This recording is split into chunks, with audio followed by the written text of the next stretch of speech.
안녕하세요. 김태훈의 현명한 투자자 방송 시작하겠습니다.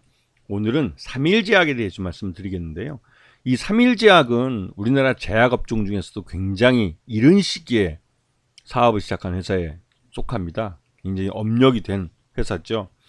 그러면서도 내실 있게 잘 커왔기 때문에 이 회사가 지금까지는 내실을 다졌다고 한다면 2022년에 베트남에 있는 CMO 공장을 완공한 이후부터는 이제 공격 경영에 나섰죠. 그만큼 이 베트남 법인에 대한 투자는 이 3일 제약으로서는 아주 큰 이정표가 되는 그런 사업이었습니다. 그러면서 이제 실적도 이 올해 작년 2023년에 다시 흑자로 돌아서는 모습을 보였는데요. 그동안 이제 베트남 법인의 공장에 대한 투자 때문에도 굉장히 좀 어려움을 겪었지만 이제 공장이 2022년에 완공이 되고 2023년에는 제대로 이제 가동을 시작하면서 이 베트남 법인이 아직은 규모의 경제를 달성하지 못해 적자를 내고 있지만 그래도 이 사업 외형을 키워갈 수 있는 그런 디딤돌 하나를 마련했다는 의미가 있는 그런 상황입니다. 그리고 이 베트남 CMO 공장이 말 그대로 이제 규모의 경제를 달성하기 위해서는 더 많은 이런 OMO, CMO 이 약을 수주를 해야 됩니다.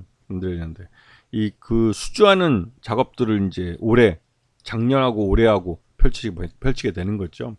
그만큼 이제 3일 제약의 글로벌 파트너사를 보게 되면 전 세계적으로 많이 퍼져 있는 걸 알 수 있습니다. 그만큼 업력이 오래된 제약사이기 때문에 그런 것이죠. 자, 최근 들어서 이 3일 제약의 로시비빈트라는 좀 이름도 어려운 이게 이제 골관절염 치료제라고 하는데요. 이 골관절염 치료제는 아직까지 시장에서 지금 뭐 인보사케어나 카스템 같은 주기세포 치료제를 이용한 이런 것들이 시장에 나와 있긴 하지만 완전히 뭐 시장을 석권하고 그러진 못했습니다. 그런데 이 로시비빈트 같은 경우는 이 3일 제약이 국내 독점 계약을 했다는 걸로 알려져 있고 이 업체가 가격이 다른 것에 비해서 상대적으로 굉장히 저렴하기 때문에 의사들이 처방을 많이 해줄 가능성이 있는 거죠. 왜냐면 의사들도 이 다른 약이 없으면 모르겠지만 이 통증을 완화시켜주고 하는 이런 쪽에 들어가는 약은 이 환자를 생각할 수밖에 없는 거죠. 그래서 이 로시비빈트가 시장에 본격적으로 나오는 임상 3상이 완료되는 시점부터는 이 판매가 확 늘어날 가능성이 높다는 기대감이 있는 회사죠. 지금 현재 이 약은 미 FDA의 임상 3상에 대한 보고서가 들어가 있는 걸로 알려져 있습니다. 자, 그리고 지난해 3분기 기준으로 봤을 때 제품과 상품 이걸 봤을 때 이제 전체 매출액의 56%가 3분기까지 제품으로서 이 수익을 내고 있고 41%가 상품입니다. 상품이란 건 말 그대로 남의 만든 것을 갖고 들어온 거고 제품은 직접 제조하는 약이죠. 그래서 이 전체적으로 직접 제조와 외부 상품을 들여오는 것하고 이게 거의 50대 50, 뭐 60대 40 정도의 비율로 안정적인 구분을 나타내고 있고 작년 4분기 실적 기준에서 누적으로 봤을 때 매출액도 재작년보다 늘어났고 영업이익도 확실히 개선되는 모습이고 당기순이익도 베트남 법인이 아직 적자가 내고 있기 때문에 그런 것들을 감안했을 때도 20억 정도 순이익이 날 정도이기 때문에 이제는 안정적인 수익 기반을 다지고 있다라고 평가될 수가 있는 거죠. 그리고 최대 지분이 37.46%라 경영권은 뭐 친가족, 친인척 기준으로 해서 안정되어 있다라고 평가되고 있습니다. 그리고 이 회사의 가장 주가의 발목을 잡고 있는 건 이 신주인수권부 사채나 전환사채 같은 이런 주식 연계 채권들이 아직 꽤 많이 나와 있다는 것인데요.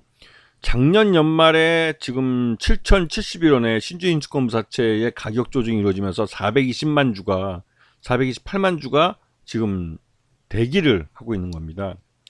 그리고 전환사채 같은 경우는 6,379원에 188만 주가 지금 대기하고 있죠.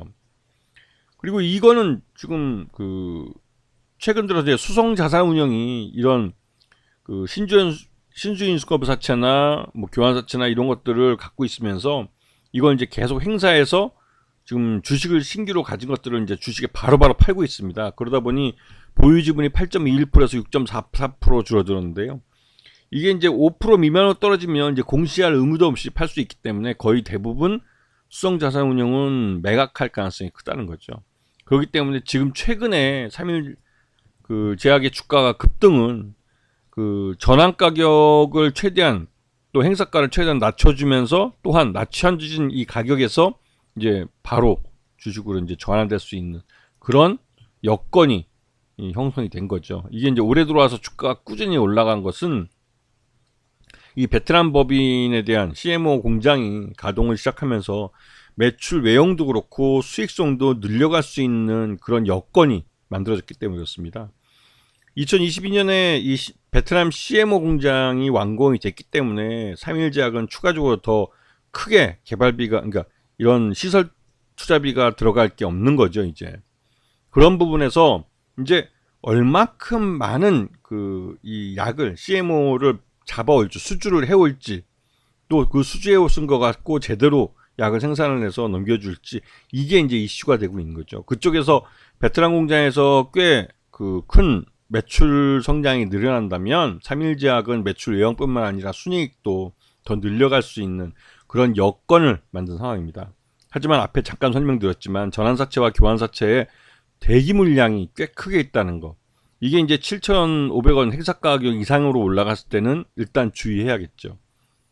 최근 들어 단기간에 한 10,000원까지도 주가가 치고 올라간 것은 그런 의미가 있습니다. 그리고 작년 4분기 실적을 기준으로 놓고 봤을 때 이 회사의 적정 주가는 7,500원 정도 평가되고 있기 때문에 지금 주가 급등은 작년 실적을 주가에 반영을 하고 내년, 그러니까 올해죠. 올해 실적에 대한 기대감을 주가에 선반영시키면서 이 전환사채와 교환사채의 주식 교환이나 주식 전환을 유도하려는 그런 의미가 있는 것 같습니다. 그리고 3월 달에 이제 주총이 있기 때문에 주총을 앞두고 이제 바이오 업종이나 제약 업종들은 꼭 호재성 재료들을 내놓죠.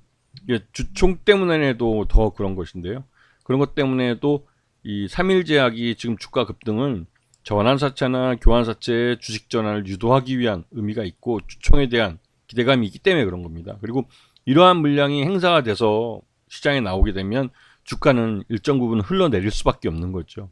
이런 부분들을 감안을 해서 타이밍을 잘 잡으셔야 되는 겁니다. 아시겠죠? 자, 오늘 방송 여기서 마치겠습니다. 감사합니다.